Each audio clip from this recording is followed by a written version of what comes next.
Hello, എല്ലാവർക്കും സുഖമാണല്ലോ. നമുക്ക് ഇന്നൊരു വ്ളോഗാണ്. പിന്നെ ഇന്നത്തെ വ്ളോഗ് എങ്ങോട്ടാന്ന് വെച്ചാൽ നമ്മുടെ അമേരിക്കയുടെ ക്യാപിറ്റലാണല്ലോ ഈ വാഷിങ്ടൺ DC. അപ്പം സത്യം പറഞ്ഞാൽ അതൊരു ഹിസ്റ്റോറിക്കൽ പ്ലേസ് ആണ്. അപ്പം നമ്മുടെ ഇന്നത്തെ യാത്ര DC-ലോട്ടാണ്, വാഷിങ്ടൺ DC-ലോട്ടാണ്. അപ്പോൾ ഈ അമേരിക്കയിൽ 2 സ്ഥലങ്ങളുണ്ട് ആക്ച്വലി, വാഷിങ്ടൺ എന്ന് പറഞ്ഞുകൊണ്ട്. ഒന്ന് വാഷിങ്ടണും ഒന്ന് വാഷിങ്ടൺ DC-യും. ഈ വാഷിങ്ടൺ എന്ന് പറയുന്നത് ഒരു സ്റ്റേറ്റ് ആണ്, അമേരിക്കയിലെ ഒരു സ്റ്റേറ്റ് ആണ് വാഷിങ്ടൺ എന്ന് പറയുന്നത്. പക്ഷേ ഈ വാഷിങ്ടൺ DC എന്ന് പറയുന്നത് ഒരു ഡിസ്ട്രിക്റ്റ് ആണ്. ആ DC-യുടെ ഫുൾ നെയിം എന്ന് പറയുന്നത് ഡിസ്ട്രിക്റ്റ് ഓഫ് കൊളംബിയ എന്നാണ്.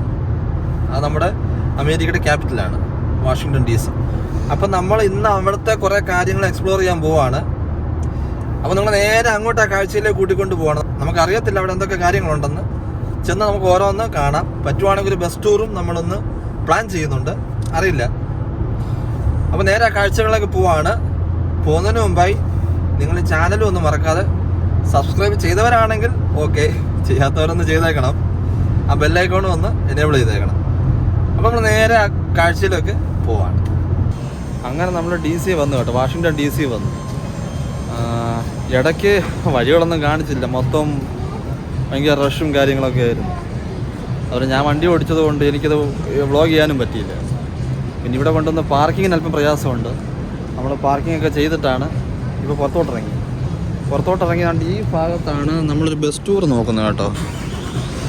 ഞാൻ കാണിച്ചു തരാം. ഇവിടെ ഒരു ബസ് ടൂറുണ്ട്. സാധാരണ ബസ് ഇവിടെ വരുന്നത്, ഇവിടെ ഒരു സാധാരണ ബസ് നിൽക്കും, അതങ്ങ് പോയി. അപ്പം ഞാൻ വരുമ്പോൾ കാണിക്കാമേ. അപ്പോൾ ബസ് ടൂറിന് വേണ്ടി നമ്മൾ ചെയ്തിട്ടുണ്ട്, ടിക്കറ്റൊക്കെ എടുത്തിട്ടുണ്ട്. ഇവിടാണ് അതിൻ്റെ കൗണ്ടറും കാര്യങ്ങളൊക്കെ. അങ്ങനെ വന്നപ്പോഴാണ് ഇവിടെ ഒരു ഫോർട്സ് തിയേറ്റർ എന്ന് പറഞ്ഞുകൊണ്ട് ഞാൻ കാണിക്കാമേ. അതിൻ്റെ റൈറ്റ് സൈഡിൽ ആ വൈറ്റ് ബിൽഡിംഗ് ഉണ്ടായിരുന്നു, അവിടെ കാണാമല്ലോ ഫോർട്സ് തിയേറ്റർ. അതിൻ്റെ പ്രത്യേകത എന്താണെന്ന് ചോദിച്ചാൽ ഇവിടെ വെച്ചാണ് നമ്മുടെ അബ്രഹാം ലിങ്കനെ വെടിവെച്ച് കൊന്നത്. അപ്പം ഈ ഭാഗത്ത് വെച്ചായിരുന്നു, ഇതിനകത്ത് ഈ തിയേറ്ററിൽ വെച്ചായിരുന്നു അവിടെ അബ്രഹാം ലിങ്കനെ വെടിവെച്ച് കൊന്നത്. അപ്പോൾ ആ സ്പോട്ടിലാണ് നമ്മൾ നിൽക്കുന്നത്. അത് കഴിഞ്ഞിട്ട് ഇപ്പുറത്തോട്ട് വന്നപ്പോൾ ഈ ഒരു ബിൽഡിംഗ് ഉണ്ട്. അത് ആക്ച്വലി ഇവിടുത്തെ FBI ബിൽഡിംഗ് ആണ്, ഫെഡറൽ ബ്യൂറോ ഓഫ് ഇൻവെസ്റ്റിഗേഷൻ്റെ വലിയൊരു ബ്രഹ്മാണ്ഡമായൊരു ബിൽഡിംഗ് ആണ്, കണ്ടില്ലേ. അപ്പോൾ നമ്മൾ ഈ വണ്ടിയല്ല പോകുന്നത് കേട്ടോ, ബസ് ടൂർ എടുത്തത് ഈ വണ്ടിയിലാണ്. അത് ഒരു ടൂർ കഴിഞ്ഞ് ഇവിടെ കയറിയവരെയൊക്കെ കൊണ്ടുവിടാൻ വന്നതാണ്. അപ്പോൾ ഇത് കഴിഞ്ഞിട്ട് നമ്മൾ ഇതേ പോവേ. ഞങ്ങളിപ്പോൾ കയറ്റുമെന്നും പറഞ്ഞ് ഇവിടെ വന്ന് നിന്നതാണ്, പക്ഷേ ഇതുവരെ ഡ്രൈവർ വന്നില്ല. ഈ ബസ്സിൻ്റെ ഭാഗത്തേക്ക് ഞാൻ ക്യൂ നിൽക്കുക. അപ്പം നമ്മൾ അകത്തോട്ട് കയറ്റുകയാണ്. പുള്ളി ഇവിടെ സൈഡിൽ ഒരാൾ നിൽപ്പുണ്ട്, പുള്ളിയാ ഈ പുള്ളി ഇതെല്ലാം ടിക്കറ്റൊക്കെ ചെക്ക് ചെയ്ത് കയറ്റുന്നത്.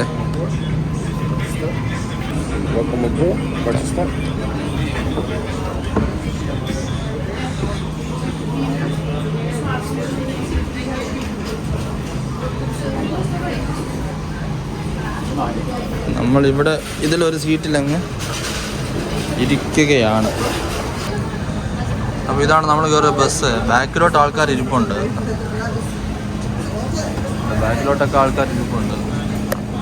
ഇതുവരെ എടുത്തില്ല.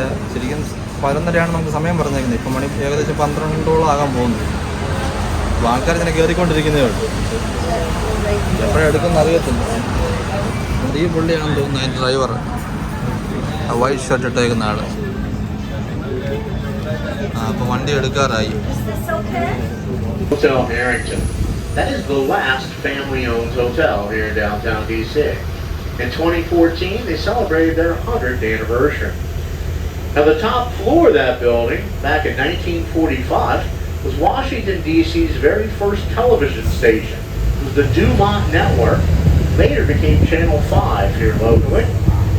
Now, back in 1945, television programming was pretty limited, considering there was only about 10,000 television sets across the country. Now we're currently in Washington, D.C.'s theater district. A pretty small one compared to most other major U.S. cities. Coming up on the next corner on our larger theaters. The Warner. When the theater originally opened in 1924, it was called the Earl Theater. And it would have filmed vaudeville acts, silent movies. The term Nickelodeon comes from that as Western Plaza. Today it's known as Freedom Plaza. On August 28, 1963, over 100,000 people met up with the Reverend Dr. Martin Luther King Jr. there and followed him to the Lincoln Memorial for his famous I Have a Dream speech. The National Theater opened in 1835. It is the oldest continually operating theater in the entire country. Second time it burned down, they rebuilt it. Third and fourth times it burned down, they rebuilt it. The fifth time the National Theater burned down, guess what they did? They rebuilt it. So, if you ever go to a show at the National Theater, I strongly encourage you to familiarize yourself with the emergency exits. Actor Warren Beatty and his sister, actress Shirley MacLaine, were both ushers at the National Theater early on in their careers. Hobbies, smoke a cigar, drink a brandy, read the daily paper. It came as a escape, get away from everybody. But once congressmen and senators figured out this is where the president was spending his evenings, they started coming over here and pestering him for political favors. He'd refer to them as those darn lobbyists. Now on the next block on your right, the U.S. Treasury. And in front of the Treasury Department, a memorial statue of our first treasurer, Alexander Hamilton. We get a much better view of the White House later on the tour. On your right, there's a statue surrounded by scaffolding. It's General William Tecumseh Sherman. Sherman was second in command of the Union Army under General Ulysses S. Grant during the latter part of the Civil War. Where his statue stands today is where Sherman stood, watched the longest parade in the history of Washington, D.C. In 1865, after the Civil War ended, he reviewed the Union Army as they marched down this section of Pennsylvania Avenue to our left. The parade lasted for 2 days. It's also rumored he had a girlfriend in Savannah, so that had something to do with it. Now we're on Pennsylvania Avenue, which is considered to be America's main street. It's the widest street we have here in downtown D.C. Because it's the widest street, buildings along Pennsylvania Avenue are allowed to be taller. And on your right, our City Hall. It's known as the District Building. Inside, you'll find our current mayor's office, Mariel Bowser, along with our city council members' offices. Just past our City Hall on the right is the second largest federal building in our country, the Ronald Reagan Building and International Trade Center, 3.1 million square feet. It goes down 7 stories below the ground, and you'll find the main offices for Homeland Security located inside the Reagan Building. A little bit of irony, when Reagan took office, he pledged to downsize the federal government, and here he is, the second largest federal building named after him. Coming up on the next block on your right is the tallest building here on Pennsylvania Avenue. It's 315 feet, the old post office tower and pavilion. ഈ Washington D സിയിലെ Pennsylvania അവന്യൂലുള്ള tallest building എന്നാണ് അവർ പറയുന്നത്. To see who was willing to put the most amount of money into that building, renovate it without owning it. And the Trump Corporation was willing to do that. So they ended up signing a 77-year lease. They didn't own the property. Well, that lease has changed hands. And beginning in July, it's a Waldorf Astoria. Still a 5-star hotel. In fact, the cheapest room inside is $1,200 a night. Now, in front of the post office tower on your right, you'll see a memorial statue to our very first Postmaster General, that's Benjamin Franklin. And Benjamin Franklin, a founding father, an inventor, a printer, a writer, and a pretty shrewd businessman. By the time Benjamin Franklin was 41 years old, he'd made his first $1 million. Well, I was talking to one of the tour guides who used to work over here many years ago. He told me a funny story. They say a group of elementary school kids around the FBI building giving him a tour. They got down the hallway where all the pictures of America's Most Wanted were posted. One of the third graders raised his hand. He's like, I don't understand. The historians, the National Archives. Inside, you'll find the Declaration of Independence, the Constitution, the Bill of Rights, the Emancipation Proclamation, copy of the Magna Carta, many, many more important government papers and documents. Some of the most precious papers and documents are lowered down to a bomb-proof vault every evening for security. Now, the main entrance for the National Archives is on the other side of the building to our right. We'll pass it later on the tour. Coming up on your left, you see the flags flying from what looks like the tops of massive ships. It's the U.S. Navy Memorial. Every spring, they have what they call the Blessing of the Fleet. U.S. sailors bring buckets of water from the seas and oceans around the world. They pour it in the fountain to your left and bring good luck to the U.S. Navy throughout the year. Now, if you've ever seen a picture from the Civil War, chances are you've seen one of Matthew Brady's photographs. Matthew Brady's photography studio is on the top floor of the building on the corner to your left. It sort of resembles a castle. Today, that building is the National Council of Negro Women. It's the Dorothy Height building. On your right, the Federal Trade Commission building. Also coming up on your right, you'll see a statue of a very muscular man holding a horseback. It's titled Man Restraining Runaway Trade. It's the Federal Trade Commission's job. There's an exact copy of that same statue on the other side of the building.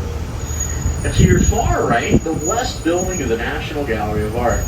The West Building is where you're going to find the masters' works on display.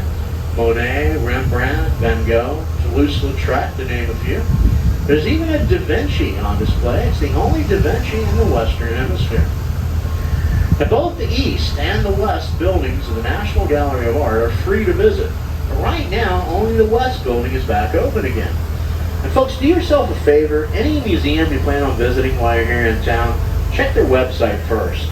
See what days they're open, what hours they're open, because it still varies from museum to museum.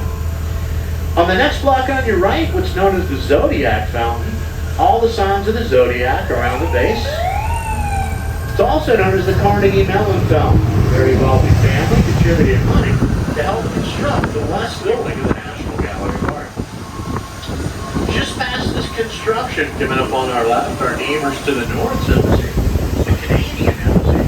It's the only embassy here in the Federal Triangle between the Capitol ahead of us and the White House behind us, which is symbolic of how close we are geographically to Canada. Now, the U.S.-Canadian border is the longest undefended border in the entire world.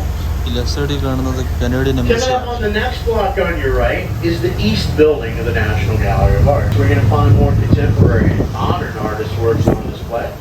The building was designed by world-renowned Chinese architect Ai Pei. Ai Pei lived to be 102 years old. At age 102, he refused to retire. He was still designing buildings. On the corner to your left, a memorial statue to General George Meade. Meade was the Union hero of the Battle of Gettysburg during the Civil War. And behind Meade to your left is where you'll find our federal courthouse buildings here in downtown D.C. The whole area off to your left for several blocks is known as Judiciary Square. Now, looking straight ahead of us at the west side of the Capitol. Now, at night when Congress is in session, there's a beacon light that shines from inside the top of the Capitol dome. When Congress first started forming, a lot of them were farmers who come during the off-season to meet, and a lot of them would bring their families with them. There was lots of temporary housing on the Capitol Hill. Well, initially, the light was supposed to let the wives know, the congressmen and the senators, that their husbands weren't going to be home for dinner. They're going to be working late into the night. Now, on your right, the gentleman on horseback overlooking the reflecting pool, that is General Ulysses S. Grant. Grant is on his horse, Cincinnati.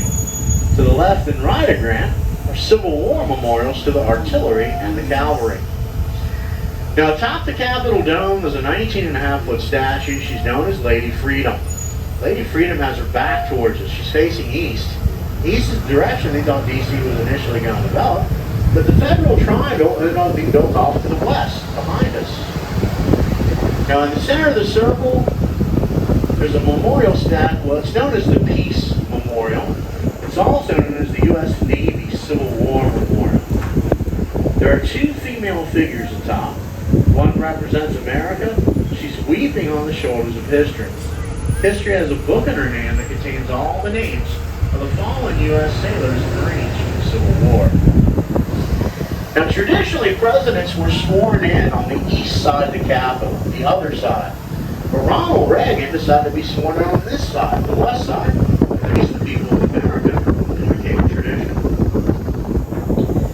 Just ahead of us, Garfield Circle. And in the center of the circle is a memorial statue to our 20th president, James A. Garfield. Now, unfortunately, Garfield, our second president to be assassinated, he was shot by Charles Guiteau at a train station just several yards from here. It said Garfield probably would have lived if they had just left him alone. Garfield died from infection. The doctors digging around his body looking for the bullet. The bullet was not in a fatal place. Well, they were using a new invention on it at the time that was invented by Dr. Alexander Graham Bell. It's called the metal detector.